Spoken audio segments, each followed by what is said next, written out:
Hello दोस्तों, स्वागत है आपका हमारी इस नई वीडियो में। आप देख रहे हैं आपका अपना यूट्यूब चैनल अप्रेंटिसशिप गाइड, जिसमें है all about apprenticeship training.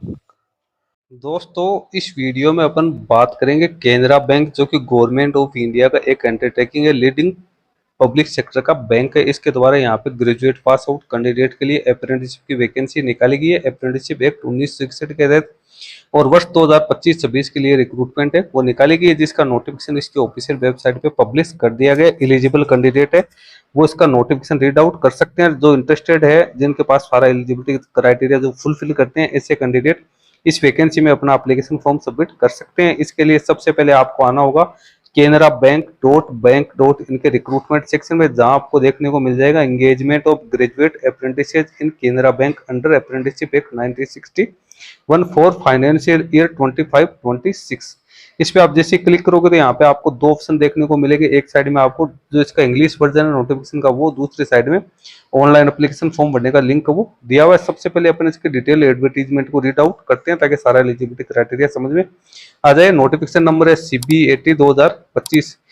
Canara bank leading public sector का बैंक है, जिसका हेड ऑफिस बेंगलुरु में सिचुएटेड है और उसके लगभग 9800 ब्रांचेज है देश भर में। इसके द्वारा ये रिक्रूटमेंट है वो निकाली गई। कैंडिडेट है उसका NATS पोर्टल के ऊपर रजिस्ट्रेशन होना जरूरी है। प्रोफाइल है वो भी 100% कंप्लीट होनी जरूरी है। उसके बाद में कैंडिडेट को ऑनलाइन मोड में ही यहाँ पे अपना एप्लीकेशन फॉर्म वो सबमिट करना होगा।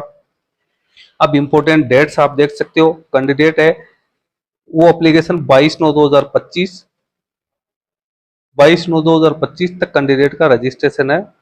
22/9/2025 के बाद में कैंडिडेट का रजिस्ट्रेशन है वो होना चाहिए। इसमें देख सकते हो 22/9/2025 onward if not registered early, यानी 22/9/2025 तक कैंडिडेट का रजिस्ट्रेशन होना जरूरी है। यदि पहले से रजिस्ट्रेशन नहीं है, अभी आप फ्रेश रजिस्ट्रेशन नहीं कर सकते हो। एप्लीकेशन फॉर्म भरना की जो डेट है वो 23 सितंबर 2025 से 12 अगस्त 2025 यहाँ पे रखी गई। टोटल 3500 पदों के लिए यहाँ पे रिक्रूटमेंट है वो निकाली गई, जो कि स्टेट वाइज आप चेक कर सकते हो। इसमें स्टेट के साथ साथ एक जो मेन टॉपिक है वो, जो मेन आपको ध्यान में रखना है वो है लोकल लैंग्वेज, यानी जिस स्टेट से आप अपना एप्लीकेशन फॉर्म सबमिट करे हो उस स्टेट की लोकल लैंग्वेज का आपको नॉलेज होना जरूरी है। अंडमान निकोबार में 5 वैकेंसी है, आंध्र प्रदेश में 242, अरुणाचल प्रदेश में 5, आसाम में 42, बिहार में 119, चंडीगढ़ यूनियन टेरिटरी में 6, छत्तीसगढ़ में 40, दादर एंड नगर हवेली दमन दीव में 2, दिल्ली यूनियन टेरिटरी में 94, गोवा में 26, गुजरात के अंदर 87, हरियाणा में 111, हिमाचल प्रदेश में 23, जम्मू कश्मीर में 16, झारखंड में 73, कर्नाटक में 591, केरला में 243, लक्षद्वीप में 3, मध्य प्रदेश में 111, महाराष्ट्र में 201 वैकेंसी निकाली गई है। अब बात करें मणिपुर में 3, मेघालय में 6, मिजोरम में 2, नागालैंड में 3, उड़ीसा में 105, पांडिचेरी में 4, पंजाब में 97, राजस्थान में 95, सिक्किम में 4, तमिलनाडु में 394, तेलंगाना में 132, त्रिपुरा में 7, उत्तर प्रदेश में 410, उत्तराखंड में 48, वेस्ट बंगाल में 150। इस प्रकार से टोटल 3500 पदों के लिए रिक्रूटमेंट निकालेगी। आगे कैटेगरी वाइज आपको ब्रेकअप वो भी देखने को मिल जाएगा। एप्लीकेशन फॉर्म भरने के बारे में मैंने आपको बता दिया। वीडियो के एंड में मैं बता दूंगा किस प्रकार से आप अपना एप्लीकेशन फॉर्म फिलअप कर सकते हो। सारा एलिजिबिलिटी क्राइटेरिया 1 सितंबर 2025 की स्थिति में आपके पास में होना जरूरी है, जिसमें आपकी मिनिमम एज 20 वर्ष और मैक्सिमम एज 28 वर्ष होनी जरूरी है। नहीं, कैंडिडेट का जन्म 1/9/1997 से लेकर 1/9/2005 के बीच में होना जरूरी है। SC/ST के कोई कैंडिडेट उसको 5 साल की मैक्सिमम छूट मिल सकती है। OBC NCL का है तो 3 साल की, फिजिकल डिसेबल पर्सन को 10 साल की।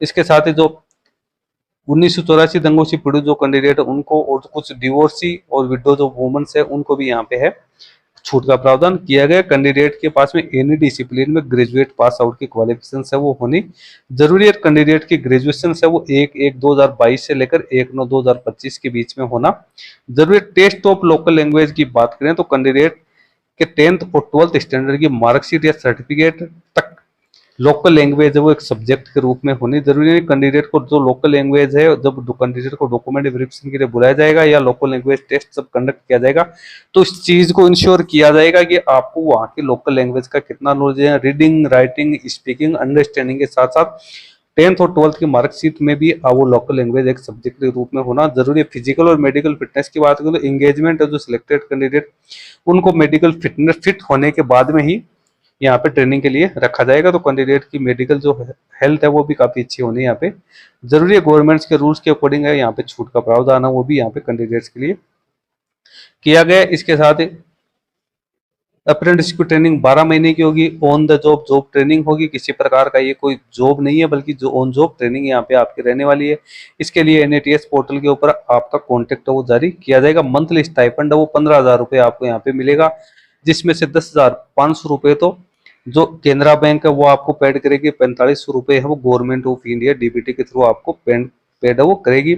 और जो नॉर्मल बैंकिंग हावर्स होते हैं क्लरिकल कैडर के उसी के अकॉर्डिंग आपको यहाँ पे ट्रेनिंग वो करवाई जाएगी। छुट्टियों का प्रावधान की बात करें तो अप्रेंटिस से 4 कैजुअल लीव है एट एक टाइम में ले सकता है उसके बारे में, और 1 साल की 12 कैजुअल लीव कैंडिडेट को मिलेगी। बैंक के जो हॉलीडेज होंगे वो भी आपके लिए अब यहाँ पे लागू रहेगा। 1 साल बाद में आपका यहाँ पे है वो कॉन्ट्रैक्ट ऑटोमेटिक यहाँ पे खत्म हो जाएगा। रजिस्ट्रेशन किस प्रकार से करना है उसकी जानकारी दे रखी है। सिलेक्शन प्रोसेस की बात करें तो सिलेक्शन प्रोसेस किस प्रकार से, मेरिट लिस्ट है वो आपकी जो स्टेट वाइज यहाँ पे तैयार की जाएगी, जिसमें आपके 12th स्टैंडर्ड में कितने मार्क्स प्राप्त किए हैं, डिप्लोमा या ग्रेजुएशन में आपके कितने मार्क्स प्राप्त किए हैं, उसके आधार पर कैंडिडेट की यहाँ पे फाइनल मेरिट लिस्ट है वो तैयार की जाएगी। तो उसके आपके जो मार्क्स प्राप्त किए उसी के आधार पर आपकी फाइनल मेरिट लिस्ट वो तैयार होने वाली। Application fee SC ST physical disable person के लिए कोई एप्लीकेशन फी नहीं रखी गई है, लेकिन ऑल अदर कैटेगरी के लिए 500 रुपये एप्लीकेशन फी यहाँ पे रखी गई है। एप्लीकेशन फॉर्म किस प्रकार से फिलअप करना है, क्या क्या डॉक्यूमेंट आपको अपलोड करने हैं, तो इसमें फोटोग्राफ, सिग्नेचर, लेफ्ट में इंप्रेशन, हैंड रिटन डिक्लेरेशन और डॉक्यूमेंट्स है उसकी जानकारी दे रखी है। आप लोगों को पता ही होगा कि जिस प्रकार से आप बैंकिंग सेक्टर में एप्लीकेशन फॉर्म सबमिट करते हो सेम उसी प्रोसेस को फॉलो करना है। जो आपको डायमेंशन यहाँ पे दे रखी है, जो साइज आपको दे रखी है उसी साइज उतनी ही KB तक आपको उसको है वो अपलोड करना है। नीचे कुछ अदर गाइडलाइंस है वो आप लोगों को दे रखी है, क्या क्या डॉक्यूमेंट्स आपको पेश करने हैं जब आपको डॉक्यूमेंट वेरिफिकेशन के लिए बुलाया जाएगा। तो उस समय क्योंकि कैंडिडेट्स के बहुत सारी समस्या आती है जब कैंडिडेट को शॉर्ट लिस्टेड कर लिया जाता है। अब यदि आप सारा एलिजिबिलिटी क्राइटेरिया इंश्योर करते हो तो एप्लीकेशन फॉर्म भरने के लिए आपको click here to apply online के ऑप्शन पे क्लिक करना है।